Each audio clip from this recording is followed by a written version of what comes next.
हे चिदान दे गा देवा तुझा विसरण व्हावा. त्याचं मागचं कारण असं आहे. मला सांगायचे तुकोबराय संत सिंगजांबाई खोकला. महाराज म्हणता माझ्या आयुष्यामध्ये जेव्हा सिंग जांभई खोकला याला तितकाच वेळ माझ्या जीवनात वाया गेला आणि ते तुकोबराय म्हणता की तुझा विसरण व्हावा. महाराज म्हणतात दिनरजनी हाची धंदा गोविंदाचे. जे म्हणता माझ्या जीवनात एक क्षण वाया गेला नाही, मी अखंड चिंतन विठोबाचं केलं आणि ते तुकोबराय म्हणतात तुझा विसरण व्हावा. तुकोबराय त्यांच्या बाबतीत नाही, तुकोबरायनं तुमचं माझं प्रापंचिक जीवांचं वकिलीपत्र घेतलेलं आहे. आपल्याला कधीही विसर पडू शकतो आणि मरताना तर 100% जन्म घेणे लागे ते दणका देतच. ते बऱ्याच लोकांनी आयुष्यभर परमार्थ केला पण मरताना सफेद लिंबू खायला मागितले. आयुष्यभर परमार्थ मरताना सफेद लिंबू. संडे वाय मंडे त्याला सफेद लिंबू म्हणतात. संपलं ना सगळं. मरताना बुद्धी स्थिर राहावी हे आयुष्यभर कीर्तन करत हिंडतोय आम्ही. दिवसा कथा रातचे कीर्तन. मरताना तोंडात राम येईलच याची गॅरंटी नाही. आयुष्यभर काय परमार्थ केला, पट्टे किती मोठे लावले, माळा किती जाळा घातल्या याच्यावरती परमार्थाची क्वालिटी नाही. तुमचा शेवट कसा होतो तेव्हा कळतं परमार्थाचे काय दिवे लावलेत. महाराज म्हणतात ना शेवट तो माझा बहुगोड झाला. महाराज म्हणता माझा शेवट झाला गोड झाला. नुसता गोड नाही तर बहुगोड झाला. साधू मृत्यूची वाट पाहतो याच्यासाठी केला शेवटचा दिवस. जशी साधू कारण दोनच लोक आहे त्यांना मृत्यूचं त्या ठिकाणी मायबाप कौतुक आहे. एक शूर ओळखावा रणी आणि संत ओळखावा मरणी. या दोन लोकांना शूरांचं खऱ्या अर्थानं शूरांचं जे काही आयुष्यभराची कमाई आहे ते रणांगणावरती मरणेने मृत्यूने. शूर तेवढ्यासाठीच वाट पाहत असतो की माझं त्या ठिकाणी शेवट रणांगणावरती व्हावा आणि ते पाठीकडून गोळ्या नाही छातीत गोळ्या असाव्यात. म्हणून या राष्ट्राचा इतिहास सांगितला जातो.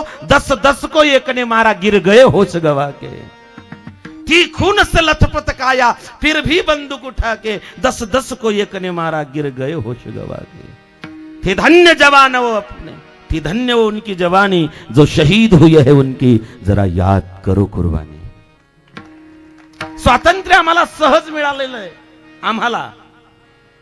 म्हणून स्वातंत्र्याची किंमत आम्हाला कळाली नाही. ज्यांनी आपल्या कुटुंबावरती तुळशीपत्र ठेवलं त्यांना विचारा स्वातंत्र्याची किंमत काय. स्वराज्याची किंमत त्यांना विचारा ज्यांनी आयुष्यभर तळा हातावरती आपला प्राण घेऊन फिरलेत. आम्हाला तर हे सहज मिळालेलं आहे. आमची देशभक्ती सिजनेबल आहे. 26 जानेवारी आली की आम्हाला ऊत येतो. 15 ऑगस्टला आमची देशभक्ती आम्हाला प्रकट करावीशी वाटते आणि मग वर्षभर चालूच मग एकामेकाचे बंधारे करणं. काय काय लगाव आहे आपल्याला आपल्या राष्ट्राबद्दल सांगा ना. काय जबाबदारी आहे. अहो आम्ही किती जबाबदाऱ्या पार पाडतो. आपल्याला आपल्या देशाच्या प्रॉपर्टीचा आपल्या सार्वजनिक प्रॉपर्टीचा आपल्या देशाचं किती स्वाभिमान आहे. आपल्याला इतका स्वाभिमान आहे की पानपोईचा गल्ला सुद्धा साखरदंडानं बांधून ठेवावा लागतो. एसटीतले सीट चांगले ठेवत नाही अवलाद त्याचा स्पंज कापून नेत्यात. जिथे धूम्रपान करू नये असं लिहिलेलं असतं लोक तिथे सिगारेट विजवत्या. आम्हाला काय सांगा ना आम्हाला आमचं. अरे नाही प्रत्येकाने बंदूक घेऊन सीमेवरती जाण्याची गरज नाही. त्याच्यासाठी संजय सिंह जवानांसारखे राष्ट्रपुरुष या ठिकाणी देशभक्त या राष्ट्रात मातीनं जन्माला घातलेलेच आहे. प्रत्येकाला बंदूक घेऊन सीमेवरती जायची गरज नाही. तुम्ही जिथे आहात तिथे सुद्धा तुम्ही देशभक्ती करू शकतात.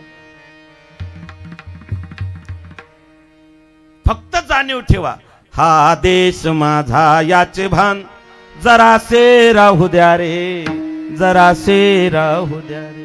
मी या राष्ट्राचा देणं लागतो. मी या राष्ट्राचा एक सुजाण नागरिक आहे आणि माझ्या राष्ट्राची प्रॉपर्टी ही माझी घरातली वैयक्तिक प्रॉपर्टी आहे. या भावनेनं जीवन जगणं म्हणजे राष्ट्रभक्तीच आहे. विठ्ठल विठ्ठल विठ्ठल विठ्ठल विठ्ठल विठ्ठल विठ्ठल विठ्ठल.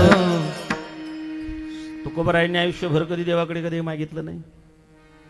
मग रुक्मिणीच्या मनात असा विचार आला की आयुष्यभर यांनी काही मागितलं नाही तुम्ही खाली मान घालता ते काही बरं वाटत नाही.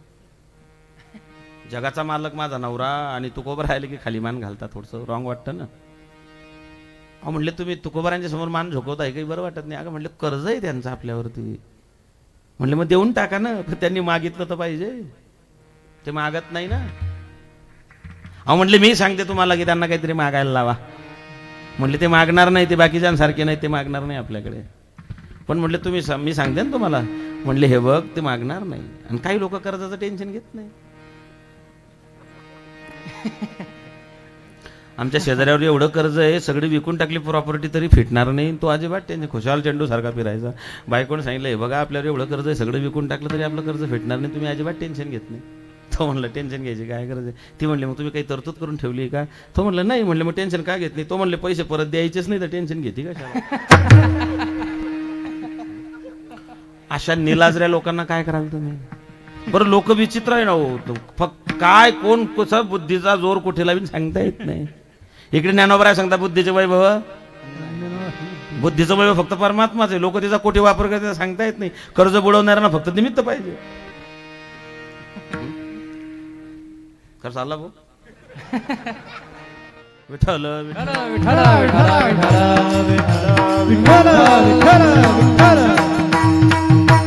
एकानं पोरीच्या लग्नाकरता पैसे घेतले. 6 महिन्याची बोली केली, 2 वर्ष झाले पैसे दिले नाही.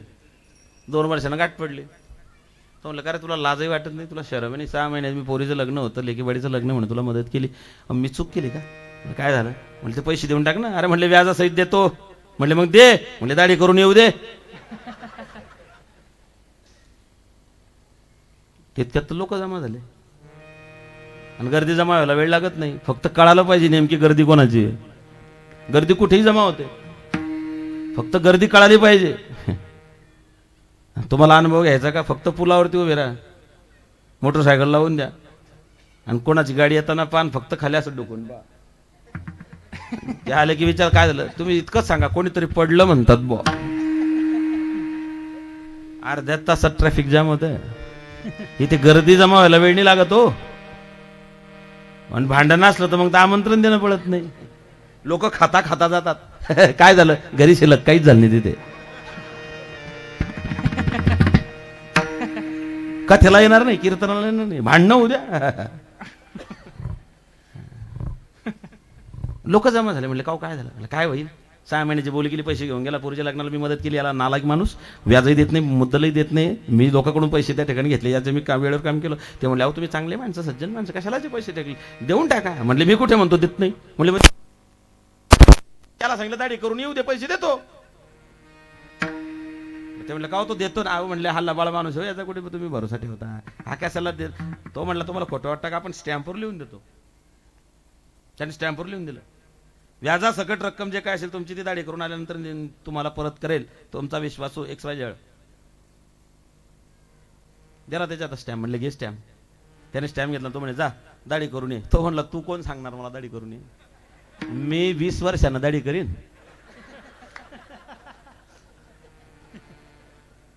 ज्याला द्यायचेच नाही त्याला इलाजच नाही ना. काही गोष्टींना ऑप्शनच उरले नाहीत. मोबाईल मोबाईल मोबाईल, दुर्दैवानं लेकरांच्या हातात मोबाईल जाऊन पडला. त्याचे दुष्परिणाम इतके भयानक आहे. अजून थांबा तुम्ही. नेमके लेकरांच्या हातात जी वस्तू जायला नको होती, नेमकी तीच वस्तू त्यांच्या हातात जाऊन पडली. आतापर्यंत फक्त बापच व्हॉट्सअपवर बिझी होता, माय फेसबुकवरती चॅटिंग. पण आता पोरगही त्याच्यामध्ये लागून गेलं. मायला पोऱ्याकरता वेळ नाही, बापाला घराकरता वेळ नाही. व्हॉट्सअप, फेसबुक, इंस्टाग्राम सगळं घर बिझी झालं. पोरग ऑनलाईनच्या नावाखाली ते मोबाईल घेऊन बसलोय. त्याचे दुष्परिणाम जाणवतील ना. अजून 4-5 वर्ष थांबा.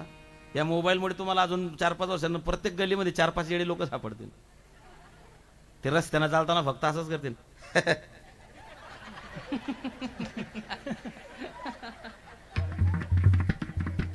आमच्या ध्यानात येत नाही ना ते. जेव्हा पागल होतील लोक तेव्हा समजेल. नजर कमी झाली, मेंदूवर परिणाम झाला, लोक एवढे हँग झाले, जिथून एसटीत बसतात तिथलंच तिकीट मागतात. काही रस्त्यानं चालताना गप्पा मारतात.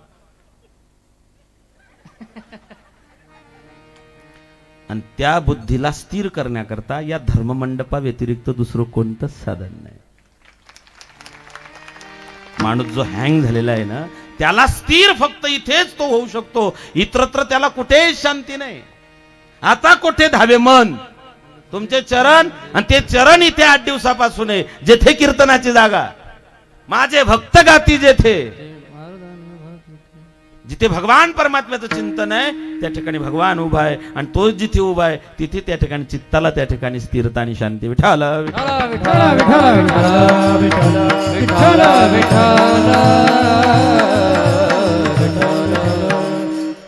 तुकोबारायाने एकच मागणी मागितली की देवा दुसरं काय नको रे बाबा मला, तुझा विसर न व्हावा का, याद है तो आबाद है, भूल गए तो बर्बाद है. विसरले तया पचतील खानी. किसी ने कहा कि देखो भगवान महाराज तुम्हारे भगवान ने दया करना बंद कर दी. मैंने कहा भैया भगवान तो दया के सागर कृपा सिंधु, दया सिंधु कृपा सिंधु है, तो भगवान दया करना कैसे बंद कर देंगे. मैंने कहा भगवान ने दया करना बंद कर दी, इसका कारण है. क्या कारण है महाराज. दया याच्या उलट करा, दया याच्या उलट याद. तुम्ही त्याची याद काढली की त्याला तुमची दया येते. म्हणून तुकोबाराय सांगता देवा तुझा विसर न व्हावा. कारण मी मगाशी सांगितलं आयुष्यभर परमार्थ केला पण मरताना बुद्धी चढली ना. जड भरत राजा घाला तो घातला, अहो उत्तानपाद राजा, तिथून चालू झालेली ही परंपरा. मग ध्रुव, मग वत्सर, मग अंग, मग वेन, मग प्रियव्रत, मग त्याच्या पोटी ते 7, मग अग्निध्र, मग नाभी, मग त्याच्या पोटी जन्माला ऋषभदेव. ऋषभदेवानं झाले 100 पोरं. सगळ्यात मोठा भरत. या देशात 3 भरत झाले, रामायणातले भरत, भागवतातले भरत आणि महाभारतातले भरत. कर्मयोगी भरत, ज्ञानयोगी भरत, भक्तियोगी भरत. या देशात 3 भरत झाले, म्हणून या देशाचं नाव भारत देश हमारा हमारा, भारत देश हमारा, भारत देश हमारा हमारा, भारत देश हमारा. इसी देश में संत महंत, इसी देश में संत महंत, संतों का उजियारा उजियारा, भारत देश हमारा हमारा, भारत देश हमारा हमारा, भारत देश हमारा. ऋषी मुनी जपी तपी संन्यासी बैराग्यांचे हे राष्ट्र आहे. हे राष्ट्र देवतांचे, हे राष्ट्र प्रेषितांचे. आ चंद्र सूर्य नांदो स्वातंत्र्य भारताचे.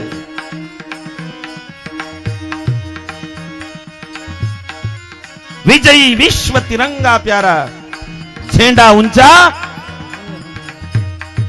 झेंड्यात 3 रंग आहे, त्याच्यातला जो केसरी रंग आहे तो या शहीदांसारख्याने जे काही रक्त सांडलं त्या रक्ताने त्या झेंड्याला आलेला तो भगवा रंग आहे. ये भगवा रंग, ये भगवा रंग, ये भगवा रंग, हे भगवान. त्या रक्ताचा जो रंग आहे तो झेंड्याला आहे. जेव्हा यांनी रक्त सांडलं तेव्हा त्या झेंड्याला त्या ठिकाणी भगवा रंग प्राप्त झाला. जेव्हा शेतकरी शेतात राबला, त्याने घाम गाळलं, तेव्हा जी काही हरियाली तयार झाली त्याच्या झेंड्यावरती हिरवा रंग त्या ठिकाणी आला. आणि माझ्या ज्ञानोबारायांनी, तुकोबारायांनी जे काही शांततेचं तत्वज्ञान सांगितलं म्हणून झेंड्याला पांढरा रंग प्राप्त झाला. या तिघींचं कॉम्बिनेशन, मग झेंडा ऊंचा रहे हमारा, विजयी विश्व तिरंगा प्यारा, झेंडा ऊंचा रहे हमारा. या राष्ट्राचं एक मायबाप आतापर्यंत असणाऱ्या या राष्ट्राची एक महती आहे. संपत्ती, संतती, संस्कृती या तिघांचं कॉम्बिनेशन म्हणजे भारत माता.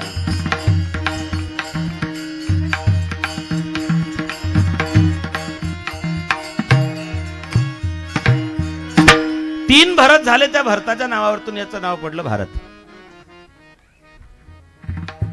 आणि भारताच्या वाट्याला जे काही आलं ना ते कोणाच्याच वाट्याला आलं नाही. भारतामध्ये तिघी ऋतू आहेत, उन्हाळा, हिवाळा, पावसाळा. इथलं वातावरण सगळ्यांना सुटेबल आहे. अजून पुढे जाऊन सांगू, सौंदर्य आणि संपत्ती भारतीयांच्या वाट्याला आली. जे या राष्ट्राच्या वाट्याला आलं ते इतरत्र कुठेच वाट्याला आलं नाही. काय आलं वाट्याला? पूरब में रखवाली करता पर्वत राज विराट है, दक्षिण में चरणों को धोता सागर का सम्राट है, जमुना जी के तट को देखो यहाँ निराला थाट है, घाट घाट पर यहाँ निराला थाट है.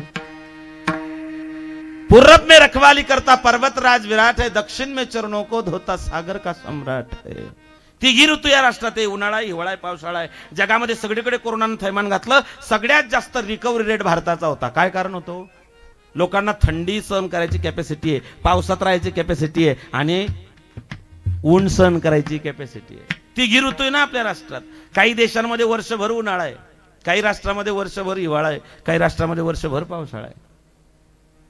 त्याच्यामुळे तिथलं जे क्लायमेट आहे, तिथला कलर आहे, म्हणून बऱ्याच राष्ट्रातले जे लोक आहेत ते नुसते गोरे आहेत. काळ्या माणूस औषधाला बी सापडत नाही. काही देशामध्ये नुसते काळे लोक आहेत, गोरा माणूस सापडतच नाही. या देशामध्ये गोरा आहे, निमगोरा आहे, सावळा आहे, काळा आहे, निळा आहे आणि घन निळा बी आहे. काळा बी आहे, निळा बी आहे, घन निळा बी आहे. घन निळा सावळा बाई अण्णो, निळा बी आहे, पंढरीचा निळा लावण्याचा पुतळा. इथे निळा आहे, घन निळा आहे, काळा आहे, सावळा आहे, गोरा आहे. त्याच्यामुळे काही देशातल्या लोकांच्या चेहऱ्यांची जी ठेवण आहे ती सारखीच आहे. आमच्या एकाही टाळकऱ्याचा चेहरा सारखा का पहा, बसलेल्यापैकी एखाद्याचा नाही नाही नाही बाकीच्या राष्ट्रामध्ये. त्याच्यामुळे काही देशातल्या लोकांचे जे नाक आहे ना असे ते तरतरी येते. काही देशातल्या लोकांना नाकच नाही. आपल्या शेजारचं ते नकट्या नाकाचं राष्ट्र, काय नाव त्याचं? हा, अहो नाकच नाही, नुसतेच नाकाचे छिद्र दोन दिसतात. असं वाटतं का चार्जर लावायची जागा आहे मोबाईलच्या. सौंदर्य भारताच्या वाट्याला आलं, संपत्ती भारताच्या वाट्याला आली. काय संपत्ती देशामध्ये? जहा डाल डाल पर बसले लोक, डोक्यावर जाऊन बसलेत. अर्जुन पाहिजे, देव उठले, अर्जुनाकडे पाहिला, दरुदा सांगला, हे देवा तसे तोंडे कोण कामं नाही करायचे. आधी मी आलोय म्हणले, मी तुला पाहिलं म्हणले, बाकी कशासाठी? भगवंताने सांगितलंय बघ, एकीकडे माझी नारायणी सेना, एकीकडे मी एकटा आहे, काय घ्यायचं ते बघा. आणि म्हणले मी एकटा असा, मी हाती शस्त्र धरणार नाही. दुर्योधन म्हणला, मग तू चहा नाश्त्याला बी परवडणार नाही, लढाई करायची तिथे. तू म्हणतो मी हाती शस्त्र धरणार, मग तू येतोच का झाला तिथे चहा पोहे नाश्ता त्या ठिकाणी माग करायला? काही ठिकाणी काही अर्थच नाही ना त्या गोष्टींना. लग्नामध्ये लोक जातात कपडे फाडायला, काय म्हणतात त्याला? नावच बसताय त्याचं, बसता. बरं, ते कपडे फाडायचे असतात, जे लोक म्हातारे धोत्रावले गेले त्यांना शूटिंग शर्टिंग काय कळणार आहे? ज्याने आयुष्यभर धोत्र घातलं त्याला त्याच्यातलं कळणार काय? आणि मग त्याच्या पुढे कपडा सांगला टाकला की काय जमा, मग काऊन आला तू? तुला जर समजत नाही मग तू आला कशाला गर्दी केली क्रुझर मध्ये? दोन लोकांचे काम आहे. कोरोनाने हे बी सांगितलं की 50 लोकांमध्ये लग्न होऊ शकतं. केलं ना लोकांनी, घेतलं उरकून. कोरोनाने हेही सांगितलं कमी लोकांमध्ये लग्न करा. नाही लोक नाही महाराज, त्याच्या वट्यापर्यंत मंडप टाक नाही, त्याची जिरवायची. अरे पण त्याची जिरवताना तुझी जिरील ना.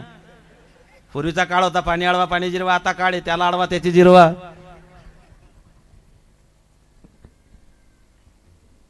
बसता कपडे फाडून झाले की ते लगेच म्हणता आता नाचता. देवा तू हातात शस्त्र धरणार नाही, मग तू येतो कशाला तिथे? तुझं सैन्य दे, तू काही येऊ नको. देव म्हणला घेऊन जा. दुर्योधनाने सैन्य घेतलं, मोठा खुश झाला, निघून गेला. भगवंतानं अर्जुनाला सांगितलं, अर्जुन हार तेरी निश्चित है, तू रहेगा उदास. अर्जुन हार तेरी निश्चित है, तू रहेगा उदास. माखन ले गया दुर्योधन, तेरे पास बची है छाछ. अर्जुनाने देवाला सांगितलं, भगवान जीत मेरी निश्चित है, जीत मेरी निश्चित है, मैं न रहूंगा उदास. माखन ले गया दुर्योधन तो क्या हुआ, माखन चोर तो है मेरे पास.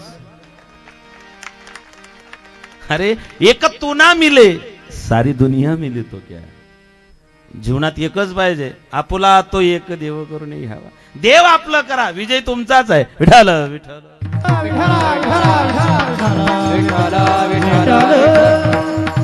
भगवान पांडवांकडून गेले, विजय पांडवांचा झाला.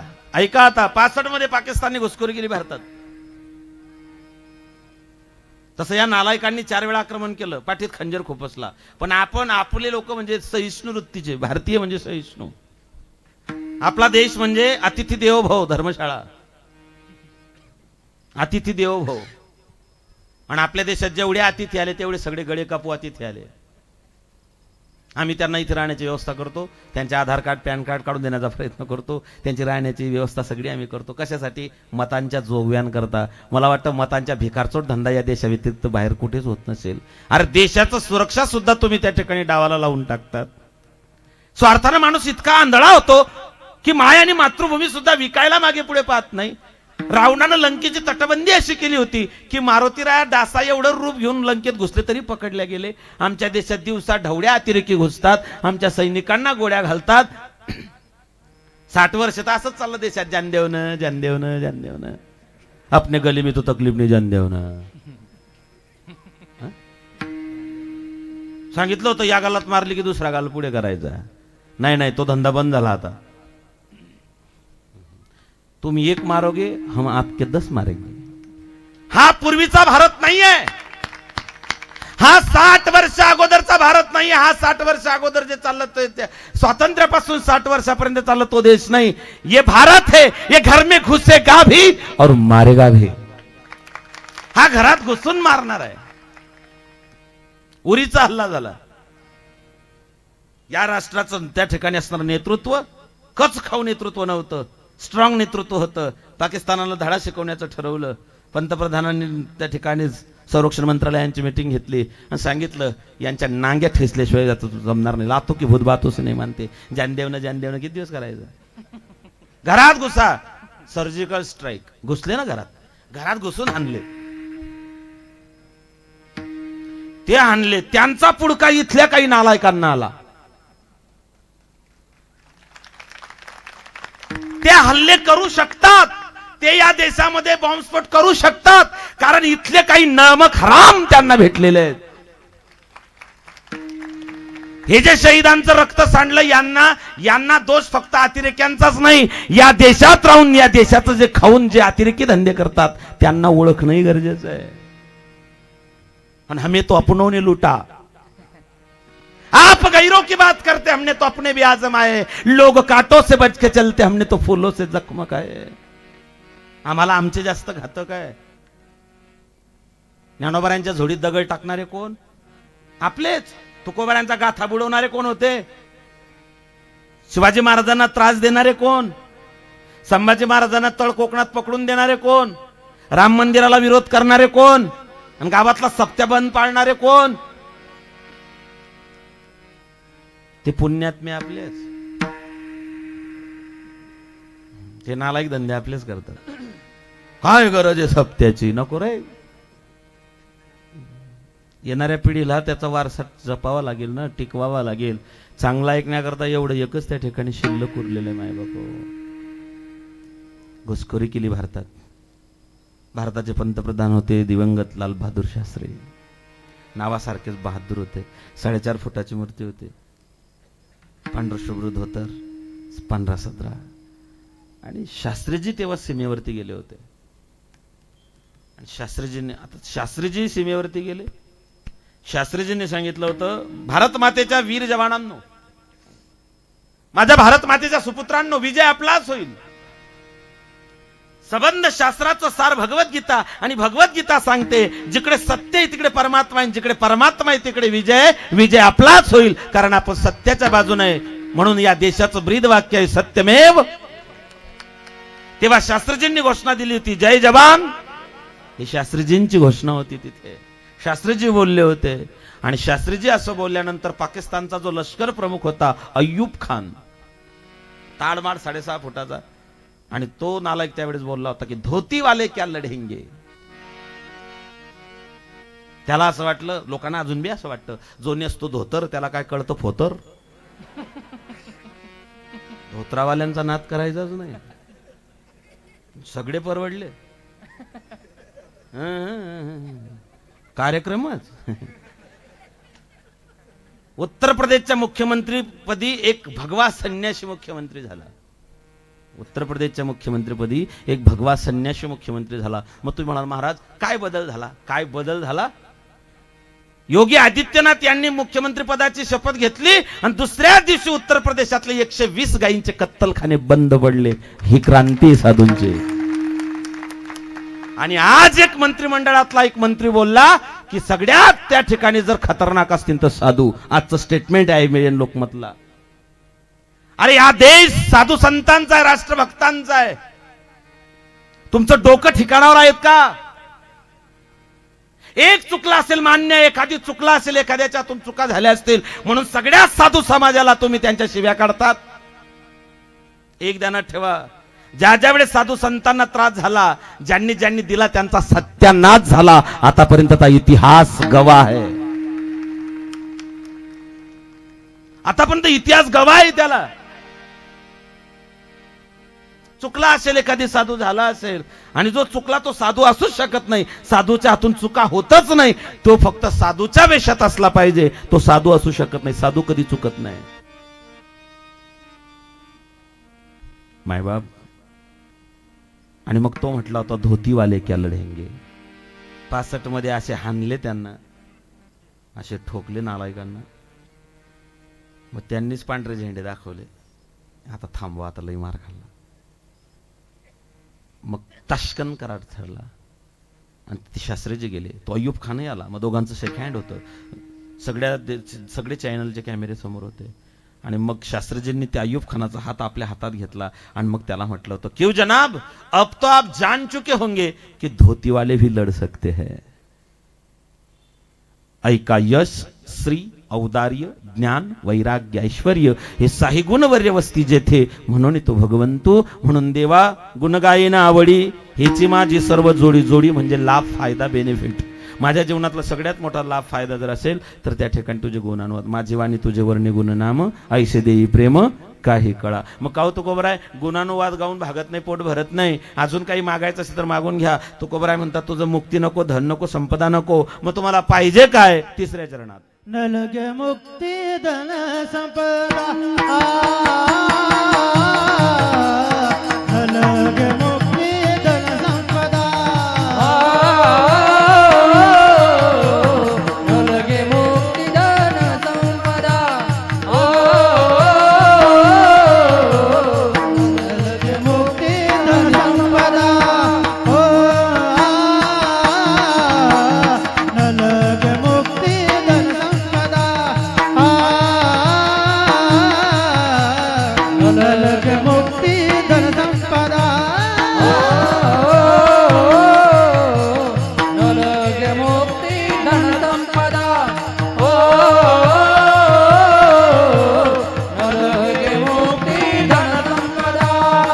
संत संग देई सदा, संत संग देई सदा, संत संग देई सदा, संत संग देई सदा, संत संग देई सदा, संत संग देई सदा, संत संग देई सदा, संत संग देई सदा.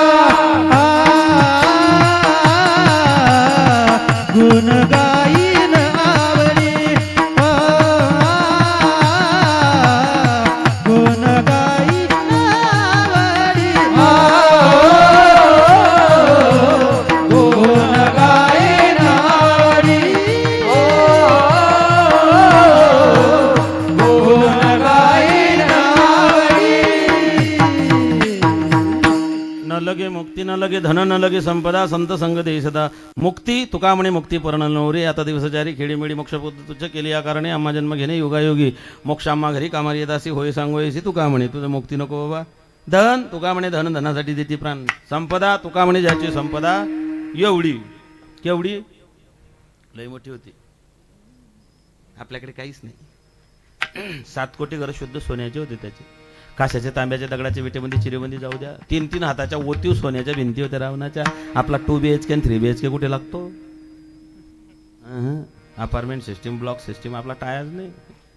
2 BHK आणि 3 BHK ना अपार्टमेंट मधली भीत 4चीच राहते आपली.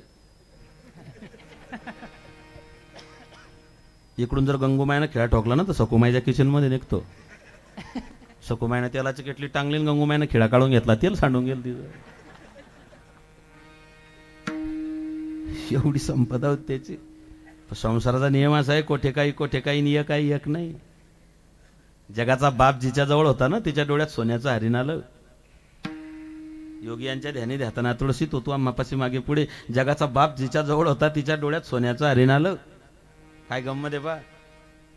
ज्याचं अख्खं गाव सोन्याचं होतं त्याच्या नजरमध्ये सीता आली. किती कठीण आहे. जगाचा बाप तिच्या जवळ तिच्या डोळ्यात सोन्याचं हरिण, त्याचं अख्खं गाव सोन्याचं त्याच्या डोळ्यात सीता. सत्यानाथ झाला रावणाचा. नाद करायचा नाही भाऊ, नाद. कपड्याच्या दुकानासमोर प्लास्टिकची बाई पाहिली तरी माणूस उभा राहून जातो. आणि मग जवळ गेला म्हणतो अरे बापरे डुप्लिकेट रे बाप. कामाचे कोतवाला याने नाडले बहुतांशी. काहीच राहिलं नाही मागे. मना सांग पार रावणा काय झाले, अकस्मात ते सर्व राज्य बुडाले. म्हणून कुडी वासना सांडी वेगी, बडे लागला काळ हा पाठी लागी. काय झालं रावणाचं संपलं. एकदा मोठ्या प्रेमानं भजन करू. शेवटी मला थोडंसं काही सांगायचं आहे. आपण ते शांत चित्तानं श्रवण कराल अशी अपेक्षा बाळगतो. एकदा मोठ्या प्रेमानं भजन करा. विठोबा रखुमाई,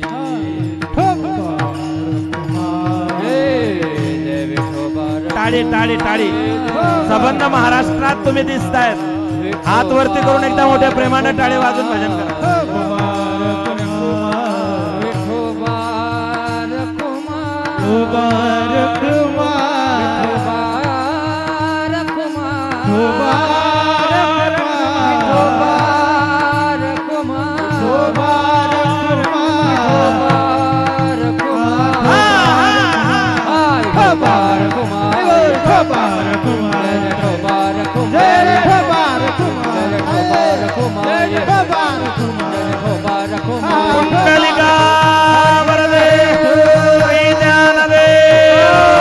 पंढरीनाथ भगवान माऊली ज्ञानेश्वर महाराज, आदिशक्ती मुक्ताबाई, जगद्गुरु तुकाराम महाराज, सद्गुरु निवृत्तीनाथ महाराज, सद्गुरु जोग महाराज. हा हा हा.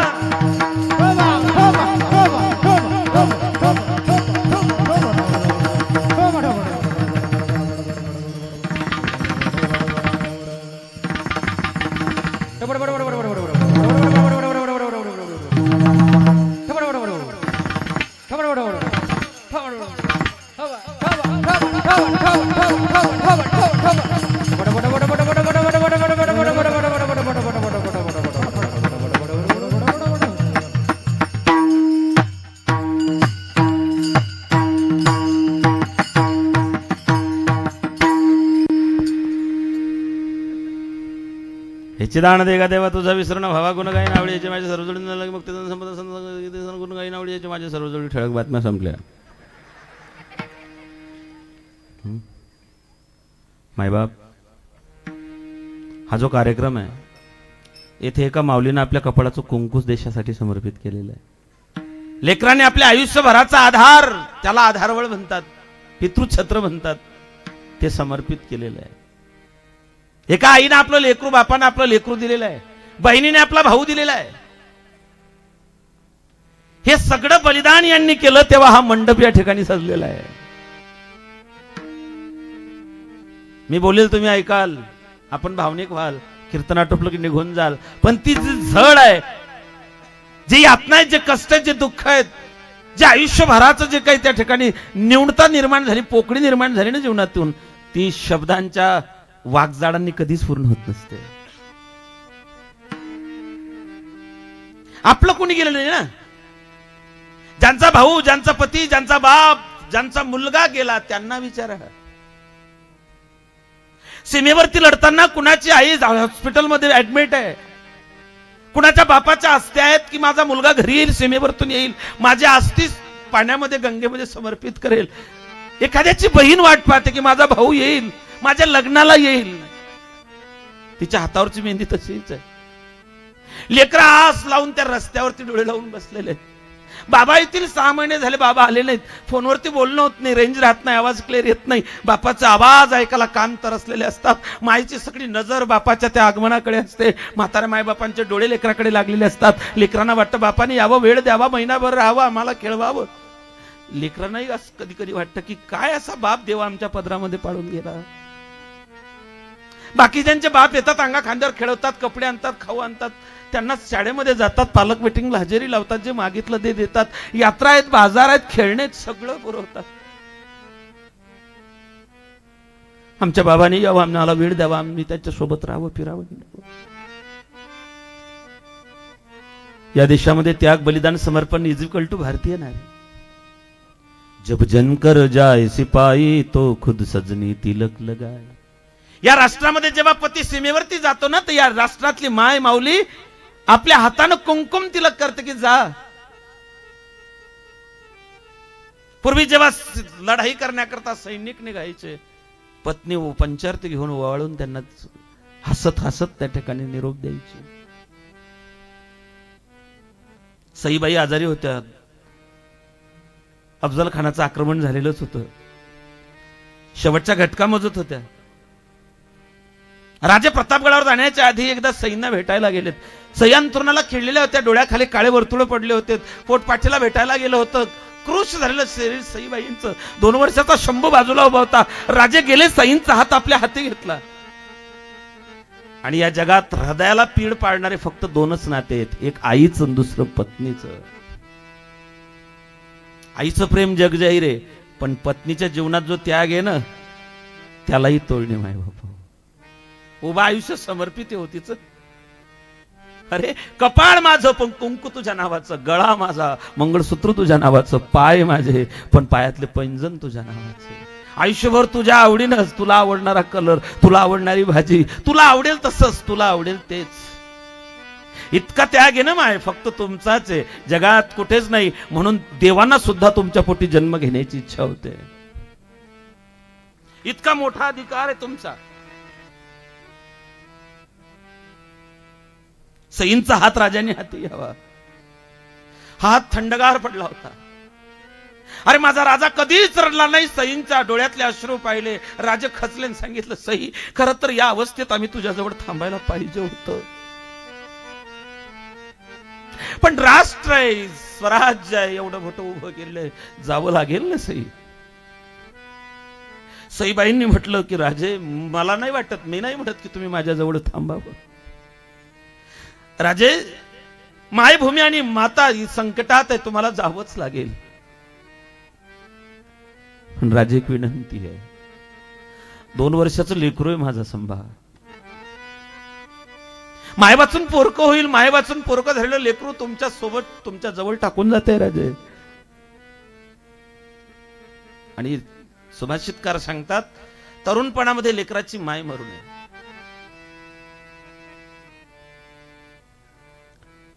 लहानपणी लेकराची माय मरू नये, तरुणपणामध्ये पत्नीचा पती मरू नये, म्हातारपणामध्ये म्हाताऱ्याची म्हातारी मरू नये, लहानपणी लेकराची माय मरू नये. 2 वर्षाची असताना आई गेली, हृदयाला पीड पाडणार नातं आहे. नवरा संकटात, देश सीमेवरती जातोय देशासाठी, देशाच्या रक्षणासाठी. हे जे त्याग आहे ना, हे आम्हाला या मातीने शिकवलेलं आहे. आणि जे गेले ते पुन्हा आलेच नाही.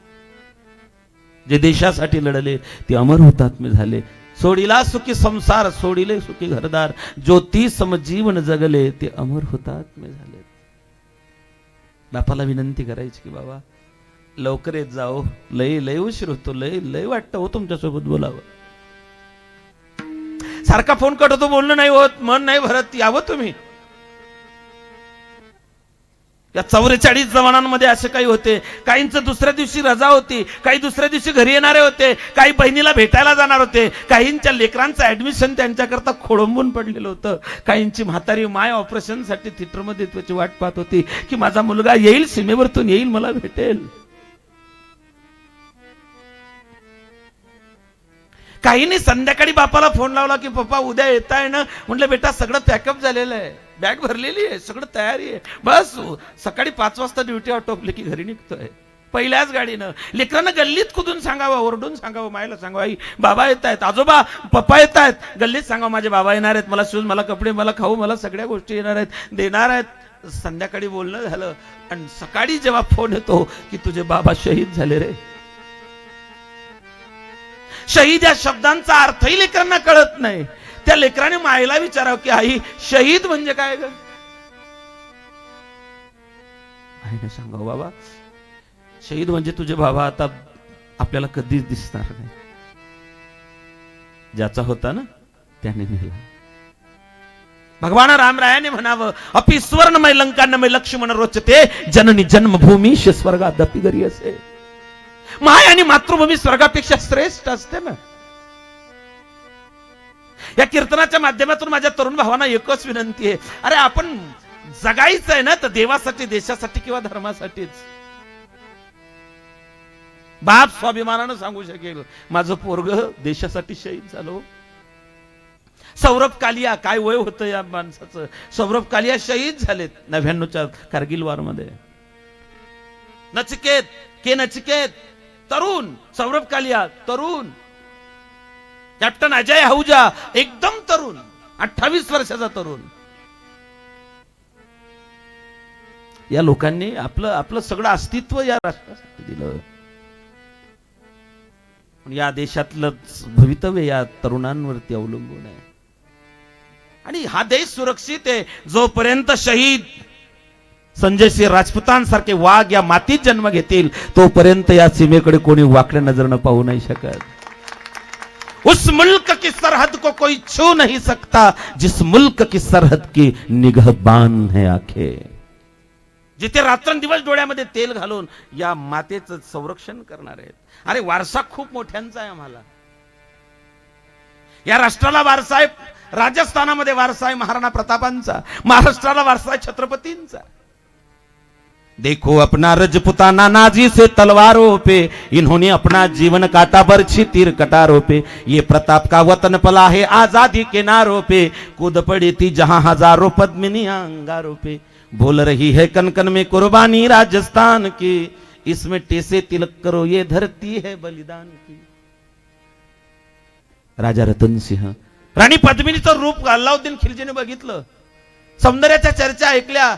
अल्लाउद्दीनला जाऊन सांगणारे आपलेच, चित्तोडचा रस्ता दाखवणारे नालायक आपलेच. राजपूत कटून मेलेत. त्यांनी केसरी अंगावरती बाणा धारण केला आणि स्त्रियांनी जोहार केला. तारीख होती 25 मे 1193, वार होता शनिवार. तो चित्तोडचा सगळ्यात मोठा जोहार राणी पद्मावतीचा.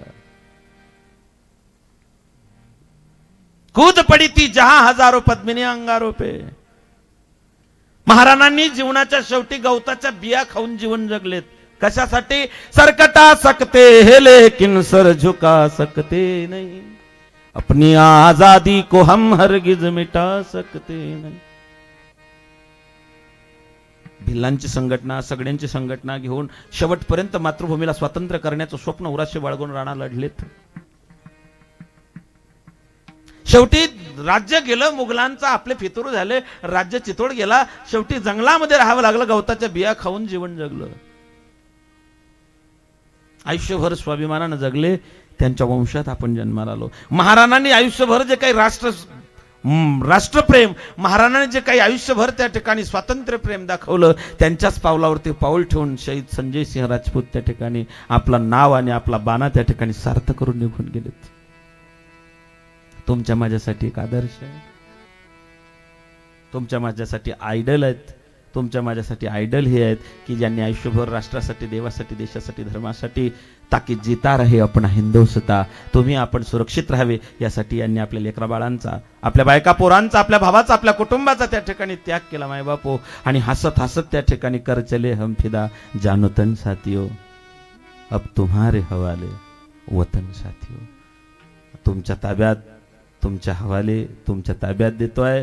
आमचा इथपर्यंत प्रवास होता. इथून पुढे त्या ठिकाणी भारत मातेचं तुमच्या स्वाधीन आम्ही करत आहोत. तिचं स्वातंत्र्य अबाधित ठेवा, एवढी एकच मागणी भगवंताकडे आहे. तुका म्हणे गर्भवासी सुखे घालावे आम्हासी. मी एकच मागणी मागेल, सदा सर्वदा योग तुझा घडावा, तुझे कारणी देह माझा पडावा. देवा उपेक्षू नको गुणवंतानंता. देवा देशासाठी, मातृभूमीसाठी ज्यांनी आपल्या देहाचं बलिदान दिलं, त्यांची उपेक्षा तो तर कधीच करणार नाही. पण त्यांच्या स्मरणार्थ एवढा जो काही कार्यक्रम या ठिकाणी आयोजित केला त्यांच्या बांधवांनी, त्यांच्या कुटुंबियांनी, त्यांची कधी उपेक्षा करू नको. उपेक्षू नको गुणवंता अनंता रघुनायका मागणे आता. ज्ञानेश्वर माऊली ज्ञानराज माऊली तुकाराम. ज्ञानेश्वर माऊली जय जय जय जय ज्ञानेश्वर माऊली नाराज माऊली तुकाराम. ज्ञानेश्वर माऊली